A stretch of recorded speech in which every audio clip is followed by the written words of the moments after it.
April marks Behavioral Health Today's 5th anniversary. To celebrate our 5th year mark, we're releasing 5 shows this week, 1 episode each day. 2 will be new shows, and 3 will be some of our favorites in the past year. We hope you enjoy all of them, both new and old, and we look forward to bringing you another year of trending and relevant content in behavioral and mental health. Welcome to Behavioral Health Today. I'm your host, Sharlee Dixon. Today, I'm joined by Kevin Surace. Kevin is a Silicon Valley innovator, serial entrepreneur, and CEO, known as the father of the virtual assistant. With 94 worldwide patents, Kevin has led pioneering work in technology, including the first cellular data smartphone and human-like AI virtual assistant. He is the author of the upcoming book, Joy Success: How Joy Drives Success and Success Creates More Joy, where he explores the transformative power of joy in both personal and professional life. Kevin has been recognized as INC Magazine's Entrepreneur of the Year, a CNBC Top Innovator of the Decade, and a World Economic Forum Tech Pioneer. His work spans major projects, including AI driven building management and the retrofits of the Empire State Building and New York Stock Exchange. We're thrilled to have Kevin on the show today as we explore the transformative power of the joy success cycle, diving into how prioritizing joy in everyday tasks can fuel success, reduce negativity, build resilience, and foster a more fulfilling life, all while offering practical strategies to shift mindsets and cultivate positive emotions both personally and professionally. Kevin, thank you so much for joining us on the show today. Sharlee, thank you for having me. Absolutely, absolutely. So as we get started, I kind of mentioned before that I'm really interested in the concept of joy success cycle. So can you explain that core concept for us and how it can really transform the way that we approach life and work? I can. You know, lots of books have been written on happiness, right? This is, Right. and that isn't what this is. This actually came from people asking me, how are you always joyful? Why is that? What do you do? What is it in your life? And it's easy to say, well, I was born with high dopamine, right? That's an easy out to say, well, I just happen to be born with high dopamine. But then I started really digging in, and I've got 94 patents worldwide. You know, I've been inventing, right, and solving problems. And you go, how is your mind open to that? So I started to think about, what does success mean? And of course, success can be very different for very different people. It is not always money. Money's good, right? Right. But it is not always money. It could be success with family, success just in getting to one thing today. It could be getting off drugs. It could be anything, however you measure success, right? Yeah. And what I kept finding is that people who approached every task and everything that happened to them with joy and found the joy in it, and I'll explain that in a second, versus complaints, actually had a better opportunity with a more open mind to achieve that success. And then started to come up with something called the positive quotient, which we'll talk about in a little bit. So I'll give you an example, right? Most people, certainly most Americans, get out of bed in the morning. Believe it or not, they have a complaint. Internal, external, shared. You're laughing because you know what I mean. Yes. And throughout your day, if you went to count them, and my goal for your listeners is to get up tomorrow morning and start counting the number of internal or external complaints that you have.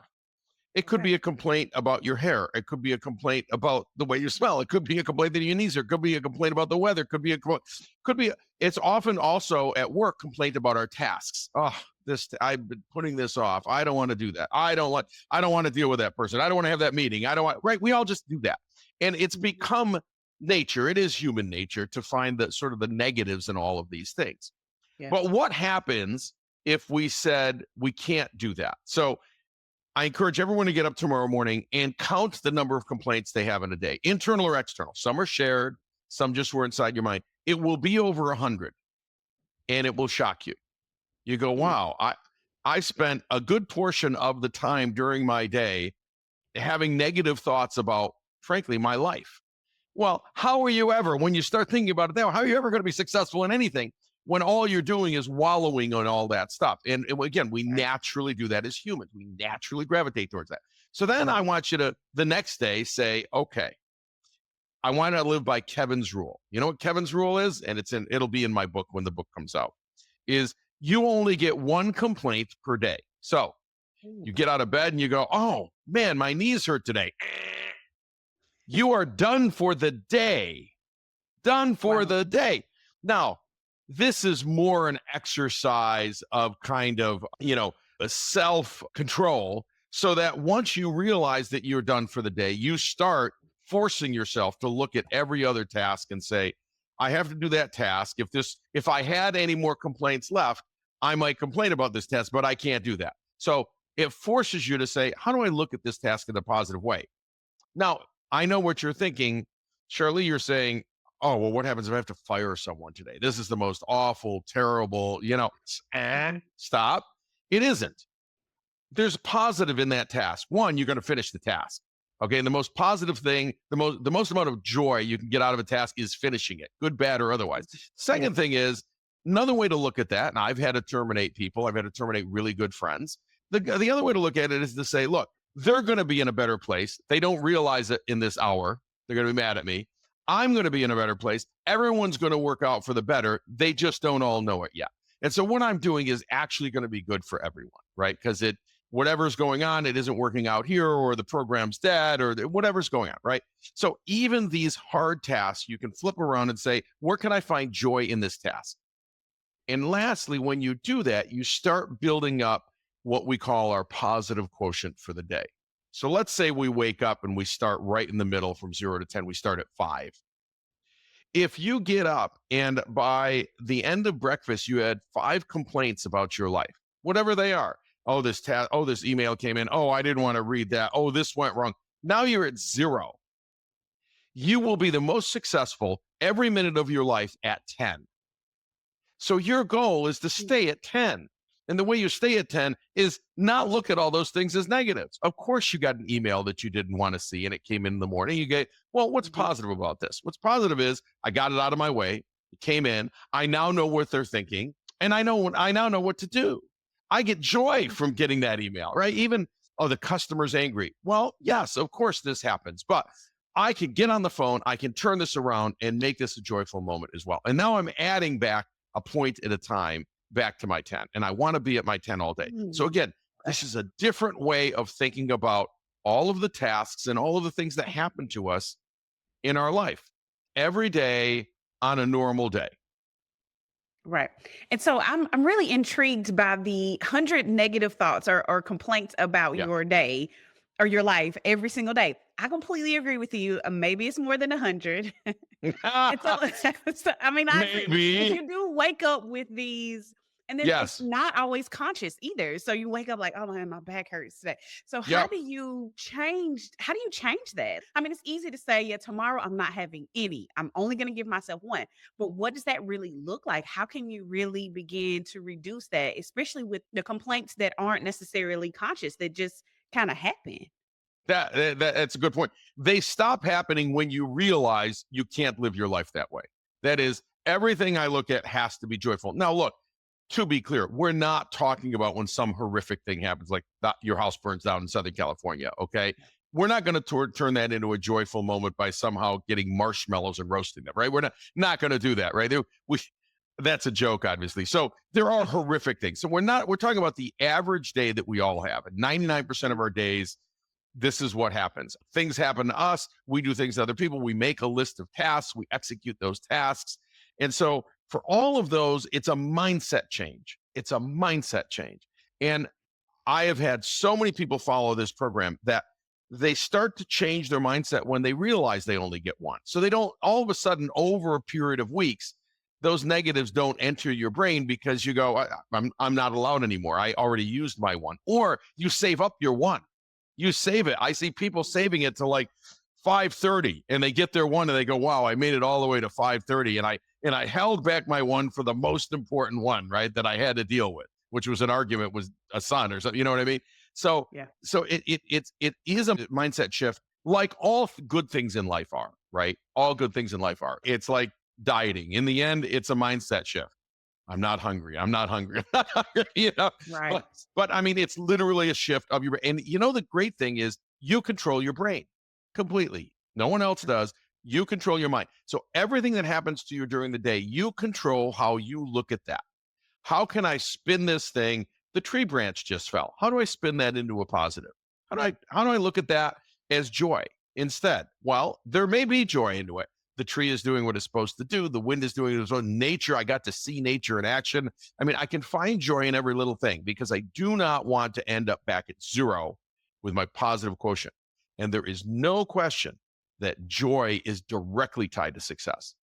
And I will tell you, now that you're thinking about this, look at the number of people who go, well, I tried it. I've never been successful. It was so hard. It was this. Actually, they have a list of complaints.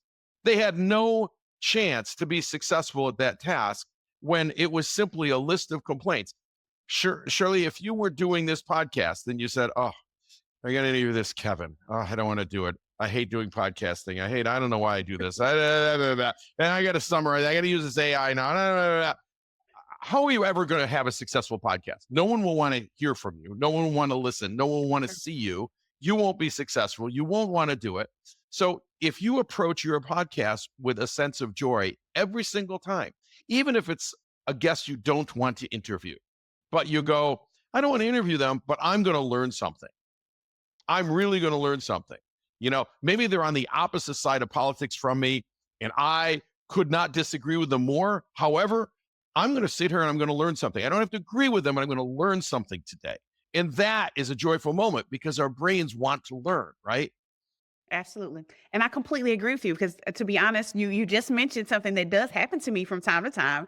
And I'll be like, gosh, my producer gave me this person and I just do not even understand why they did this to me. But we're going to do this and I'm going to smile and I'm going to talk with a smile on my face. So I completely agree that that mindset shift really does change the perception of success and how you can get it. And it And it really does. changes the Go ahead. actual success, not Yeah. just the perception of success, Mm. the actual success. You Okay. will be more successful in that podcast episode by not with a fake smile, but going, wow, I'm going to learn something from this person, even if it's a person that I never wanted to interview. There are things I'm going to, even if the things I learn I don't agree with, but I'm learning someone else's perception of the world, which is actually in the end important for all of us, right? Even if we don't agree with that, we go, wow, that's how they look at that.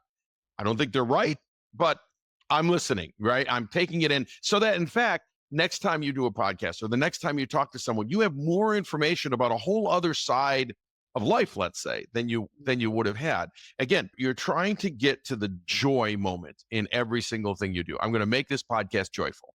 Whether Yeah. whether that guest wants me to or not. How many guests have you had? I hope none, but this happens to all podcasters, right? And you get on and you start talking to them, they go, yes.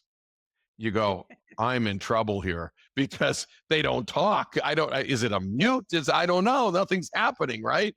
Yeah. So, and still, you got to make joy out of that. And so, everything joyful. And the way you get there is to limit yourself to one complaint a day. It's hard, really, really hard. It won't happen in a day, but I guarantee you can get there in a matter of weeks. And it changes your mindset because you hold your complaint. You know, it's a valuable thing. You're going to hold it as long as you can because you might need that later in the day. Okay. And so just to give a devil's advocate type of look at this, is not having some level of negative thought, does that not lead into success as well? So do we not need both to fuel us towards success? Both the Well, joy give and me the an negative thought? example. Sure. Give me an example of a negative thought that would lead you to success. Well, the weather is really cold here. I am in North Carolina and it is freezing to me here. But the level of success that it leads me to is I get, well, you know what? Maybe I'm disproving your point because now I'm thinking as a mindset shift to that, you know what? Now I'm able to spend a bit more time in my house with my children because we're all and my spouse and we're all in here together and it's cold Right. outside. So we're not going out there. Right. Yeah, I That's proved the it. other way to look at it. I'll give you another way Yeah. to look at cold, which there's a book called The Comfort Crisis. I haven't read, my wife has read.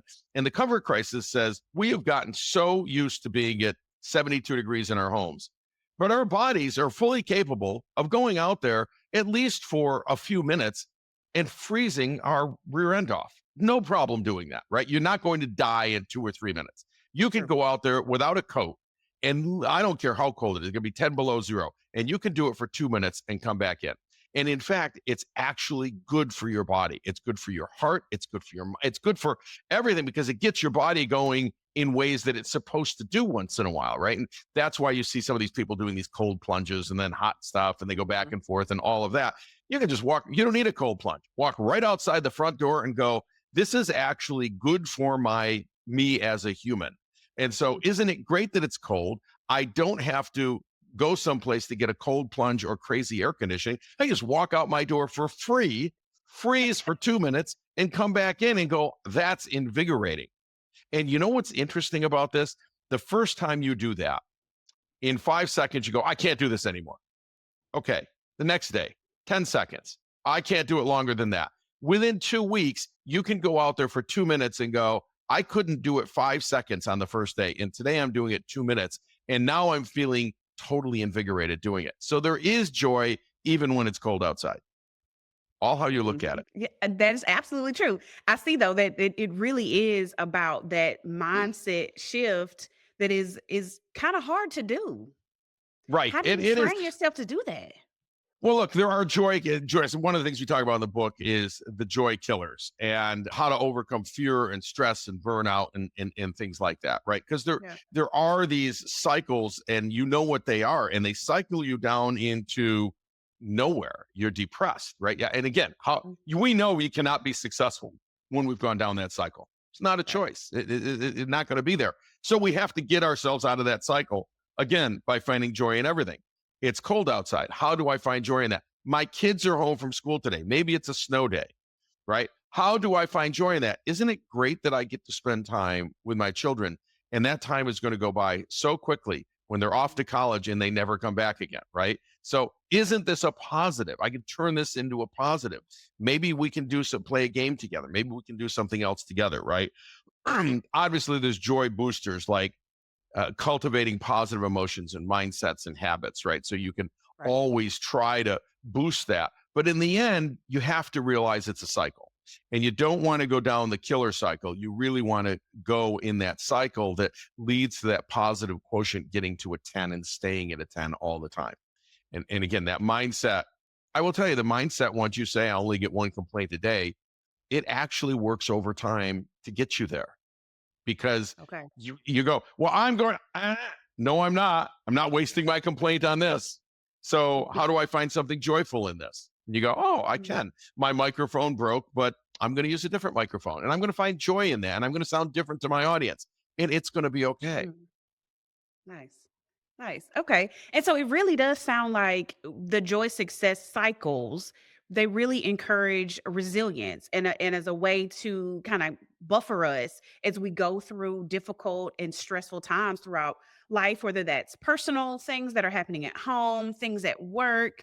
How can we encourage that level of resilience? First, get into the mindset that success is tied to joy. And I think that in the past, we haven't seen them tied together, right? Mm-mm. We haven't seen them tied together. We say, oh, there's happiness over here. And then there's all kinds of books about success and working hard and driving hard and whatever other things you have to do for success, right? But in the end, I found that success is a mindset. And the mindset is if all of my tasks and all of the things that happen to me, I find joy in, I find the joy side of them, my mind is open and ready to find problems and solve them, to listen to people better, right? All of the things that you would want to do to learn, to help, to promote, to invent are at your disposal. But they're not at your disposal after you've had 10 complaints and it's only 9 a.m. Not at your disposal. You're just down in the gutter and you got to work yourself back out. And so when you tie them together, you say, well, I do want to be successful. Therefore, everything I do today and everything that comes at me, I will look at on the side of joy, not on the side of a negative. I don't want negatives in my life and I don't need them. And they don't lead to anything.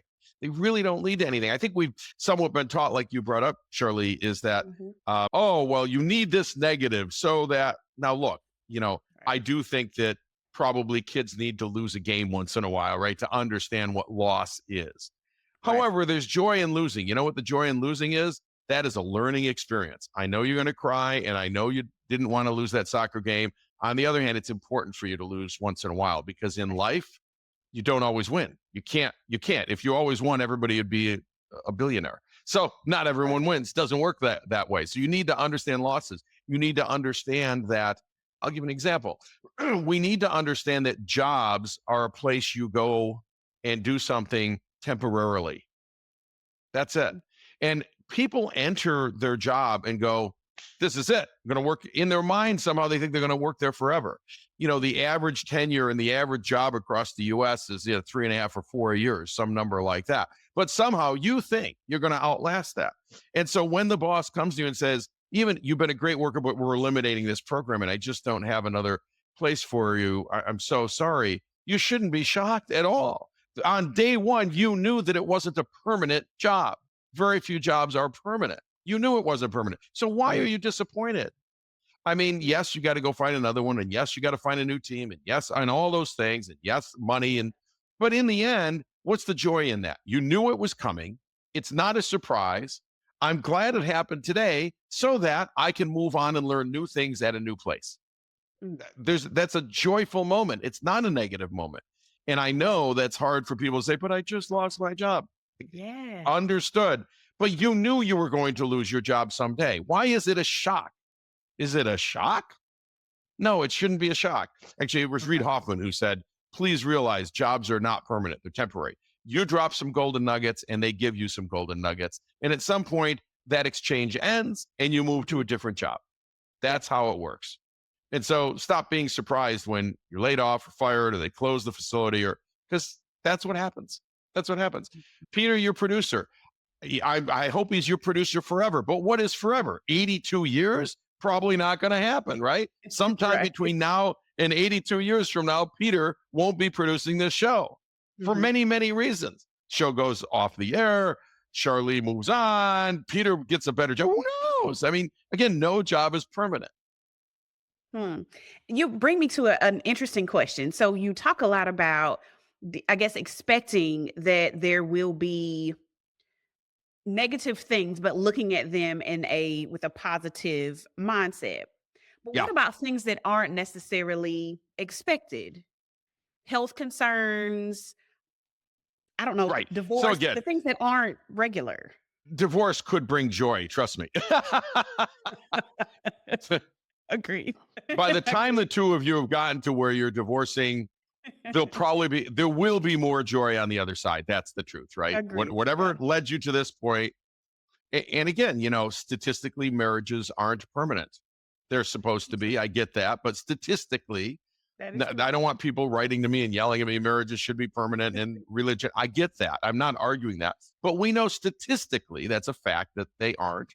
And so don't be totally shocked, right? When something goes awry, right? Someone cheated, someone did something wrong. But I know it's going to be a shock, but in the end, you got to say, I'm going to come out of this actually in a better place with more joy, because this thing was broken for us to get to the point where we're divorcing. And maybe it was broken in a way you didn't even know. So again, when we talk about the joy success cycle, we are also talking about your general everyday 99% of the time efforts, right? Yeah. Clearly, you've been given, something from the doctor that says, you have terminal cancer. There's no joy in that. We're not going to make light of that, right? That is a whole different process, right? But that isn't the process of life. And at that point, what is success anyway? That's a whole different thing. So we're talking about most of the time in our everyday lives when it isn't cancer, your house didn't burn down. These aren't these huge things that might happen to us once or twice in life, right? And I think people like to pick on those and say, well, when this happens, why should I be joyful? You shouldn't. You have earned the right to cry and be sad. That is not a day to strive for success. There will be other days to strive to success. That isn't today. Do what's right as a human. Be emotional. Do what you're doing. 3 days later, what is it? If you're Jewish, you sit Shiva for a certain period of time. When that time's over, you are no longer allowed to mourn. The mourning time is done. And that was done thousands of years ago for a particular purpose, so that you could get back to work and get back to the success of your family and your job and whatever it is. And that you had to have that cutoff of mourning. And in Italian households, in my background's Italian, we often would have just X days of mourning, and then it was over. and you had to move on. You had to move on. Why? What are you going to do? Not move on with life? Going to wallow in it every day? You can't. You have to move on. So do what's right, human emotions, and then get back to the joy success cycle. Or just say, I no longer want to be successful in anything I do. Then you need help, right? Right. You need That's a different kind of level. help. Yeah. The book's not going to help you. So again, look at our everyday 99% of the time, tie joy to success and start limiting yourself to these negatives. Get yourself in the joy success cycle rather than the doom spiral down. And you end up in a different place in life. I can guarantee you end up in a different place in life. And you also feel better about life. And again, all this came from people asking me, why is it that you have this success? Why is it that you get to work with all these companies? Why is it that you're a keynote speaker and a Broadway producer and a film producer and a, active, hands-on, right? How are you able to even do all these things? I find joy in all of them. And I find joy in everything I do all the way through every task list. And I do task lists for the day. Here's my 10 things I will do today. Of course, I have the things on my calendar, but I have to achieve these other 10. And I'm going to find joy in each of them. And sometimes I'll write what the joy is next to them, right? Because I want each of those tasks to have a benefit of joy for me. And sometimes the only benefit is completing the task. So, I've got to go clean the attic. By the way, there's lots of joy in cleaning the attic, believe it or not, because you find old mementos, you find things that are memories, but even if the only thing, like I've got to sweep the floor, and the only thing that comes of that is the checkbox that says, I've completed one of my 10 tasks today. That I get great joy from completing tasks. And when you start to get great joy from just completing the things on your list, then you don't need to worry about what it is that you're doing. It's more important to just complete it so that you check it off, because you get a great dopamine hit by checking it off, right? We'll be right back after word from our sponsor. Most of us spend more time at work than anywhere else doing anything else. So why not spend that time in a job you love? Introducing Triad's Jobs Marketplace, the only job site dedicated specifically to behavioral and mental health professionals. Featuring more than 1,000 open jobs from dozens of behavioral and mental health employers, and searchable by location, professional field, employment type, specialization, and more. Jobs Marketplace helps you find your next career opportunity. Full-time, part-time, or gig time, make the most of your time. To access Jobs Marketplace, register for your free professional account at hellotriad.com/BHT. That's hellotriad.com/BHT, and then click to Jobs Marketplace. If you're already a member of the Triad community, visit app.hellotriad.com/jobs. That's app.hellotriad.com/jobs. Visit us today and take your next career step tomorrow.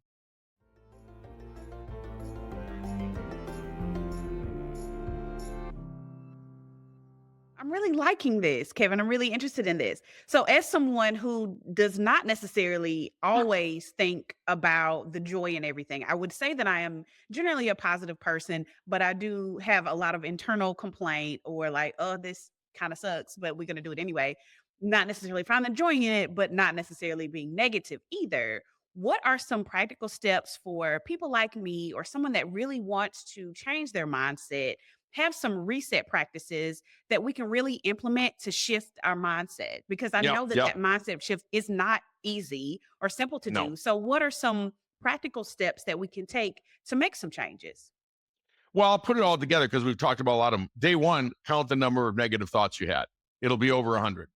And you'll be shocked it's over 100. Yeah, how could I have 100? And then it will dawn on you that this actually isn't good. There's no good that can come from 100 negative thoughts throughout the day. It's not going to lead you to any form of success. In fact, it's draining you of energy that you need towards your success. Do that. Number two, get yourself on a program to target one per day. And when you hit your one, and if it happens to be right when you get up, you hear the buzzer in your mind that goes, I now have no more to spend today. I can't do anymore, right? And again, that starts to train the mind to say, don't go there. Number three, make your list of tasks for the day. And I love making lists, and write next to them what the joy is from doing this task. And again, maybe only the joy is completing the task. It may be nothing joyful in doing the task, so to speak, but there's great joy in completing it. So when you sweep the floor or you vacuum the carpet or you do the laundry, there's great joy in just completing the task. And you learn that that's enough. That's enough. It didn't matter what was in the task. It mattered that I completed something on my list so that I get to the end of the day and maybe I've completed 8 of the 10. And that brings great joy, right? So it really is mindset thinking. And the last and probably most important is tying joy to success mentally. So you realize you will not achieve the highest level of success that you're capable of in your life if you don't do this, because you're burning the success cycles downward and ending up at a score of 0. And you have to you have to dig yourself out of that, right? And get all the way back to the most successful places, be it a 10, right? On your positive quotient. And you want to drive that positive quotient up. And I think, if you just start the morning at a 5 and again, you use that all up and you're at a 0, again, what's the mental shift? You start counting that and you go, oh, I'm at 0. Yeah, Kevin was right. I don't want to be at 0. I've got to be at 10. So now I have to look at everything going forward. I have to find the joy in everything going forward that day to get back to the 10. And once you're at the 10, you go, my mind is open. I am ready to take on the world. I feel different, right? I act different. Go outside, stand in the cold, get joy from it. It's not hurting you. It's not hurting your skin. It is a joyful moment to feel that invigoration in the body, even if it's 10 seconds. Even if it's 10 seconds. You're going to go try that, Sharlee. I know. You're going to try it. Yeah, You're going to try it. And you're going to go after 5 seconds, you're going to go, I hate him. But then it'll be 10 seconds. It'll be 20 the next day. And eventually it's 2 minutes. You go, I got this. And then there's great joy in saying, I achieved this. I did this. And before talking to Kevin, I didn't think it was doable. I said, stay in the house. It's too cold. And now I went out with not even a sweater on, and I'm out here for 2 minutes. And I'm feeling this invigoration from it, right? This boost of energy from it. You go, wow, these are all good things. This is immense joy. So it's all how you approach all of these things. And so there's joy boosters, right? There's these joy practices that we've talked about. And I've given people a joy challenge, which is first count your negatives tomorrow. And then the next day, start to limit yourself to 1. Maybe you can't get there in 1 day, but I want you to hear that buzzer go off as if it's a TV show the next day. Oh no, I've spent my 1. It's what you do the first day. You go, oh, good grief. How am I ever going to do that? I spent my first 1 in the first 2 minutes.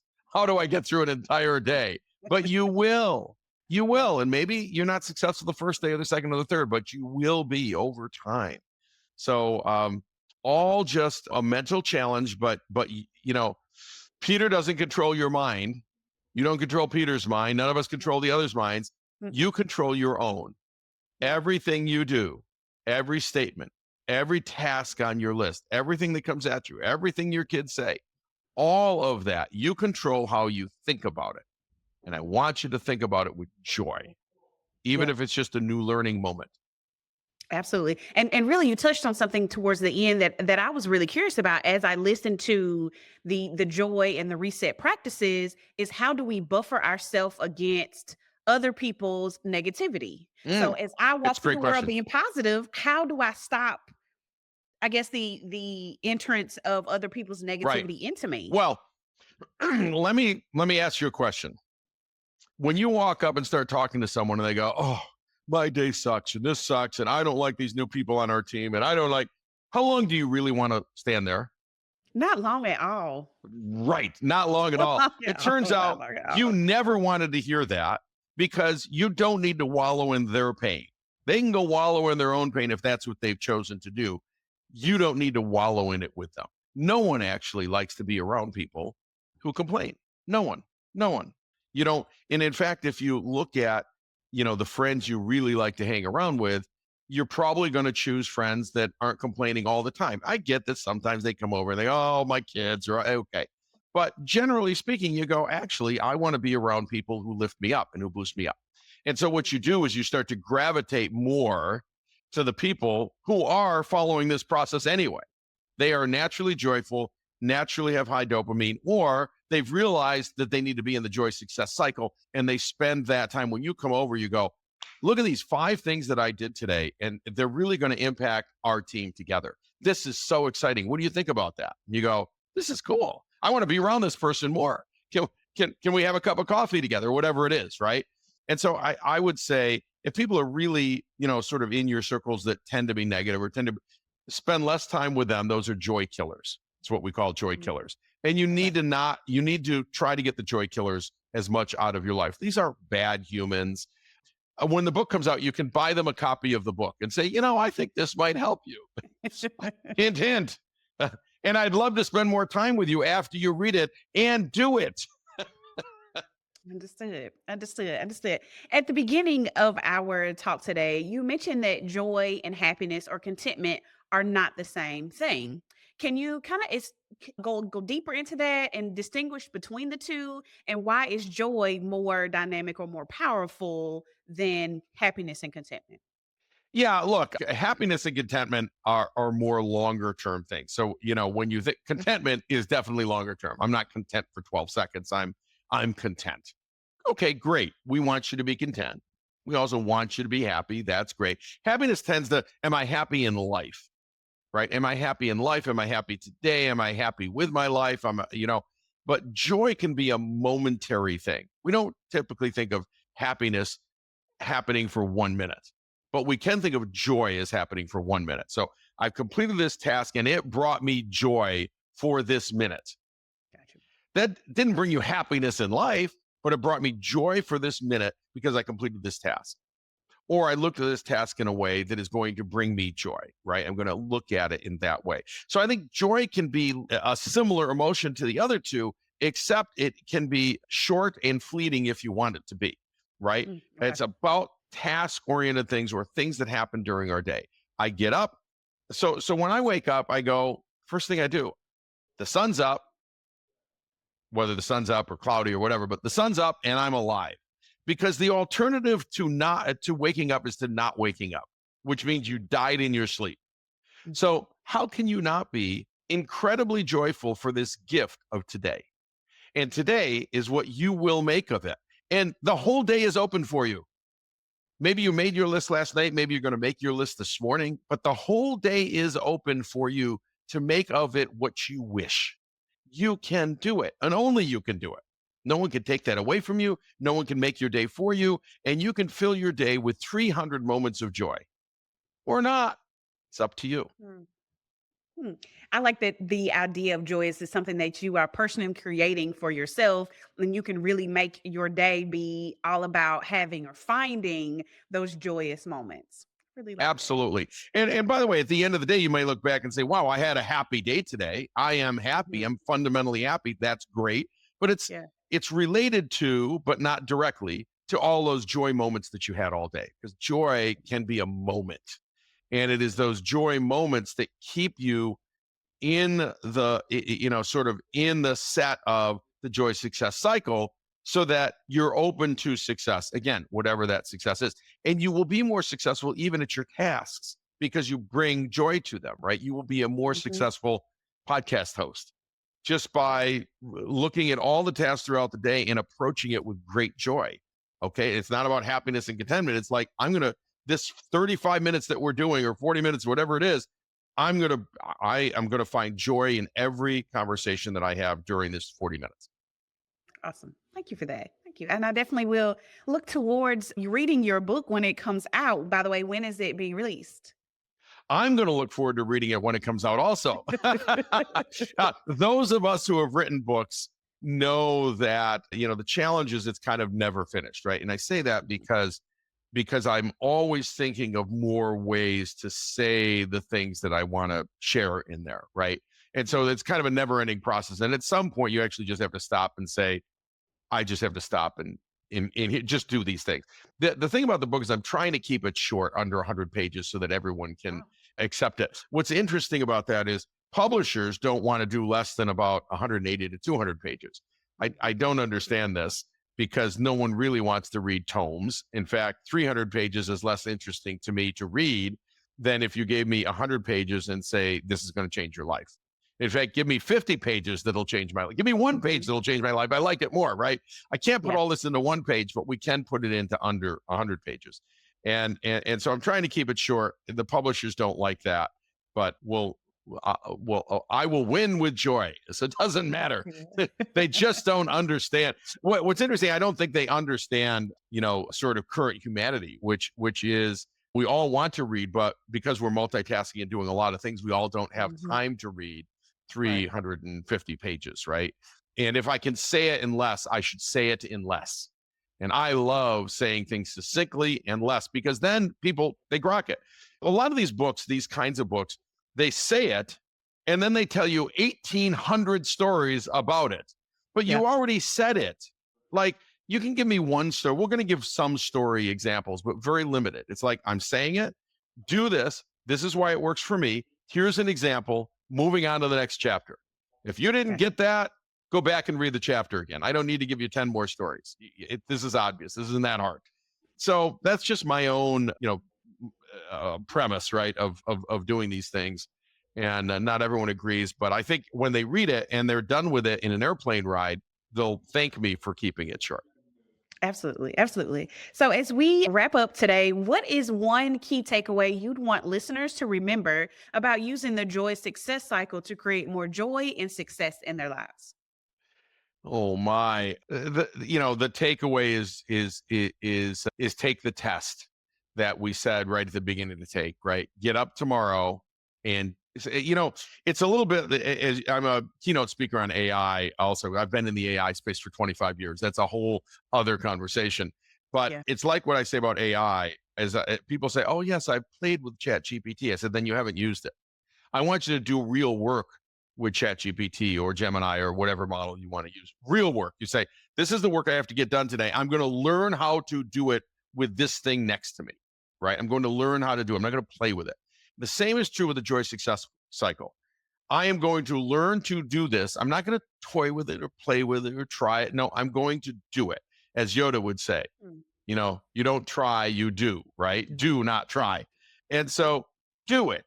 Get up tomorrow morning and count the number of negatives, both verbally and what happened in your head for the day. And I want you then to sit at the end of the day and go, do I actually think 112 negatives was healthy for me? And it's odd, the obvious answer. No, this is not going to lead me to more success. It leads me to less success. I have spent how much energy, maybe 60 minutes of energy on negative thoughts throughout the day.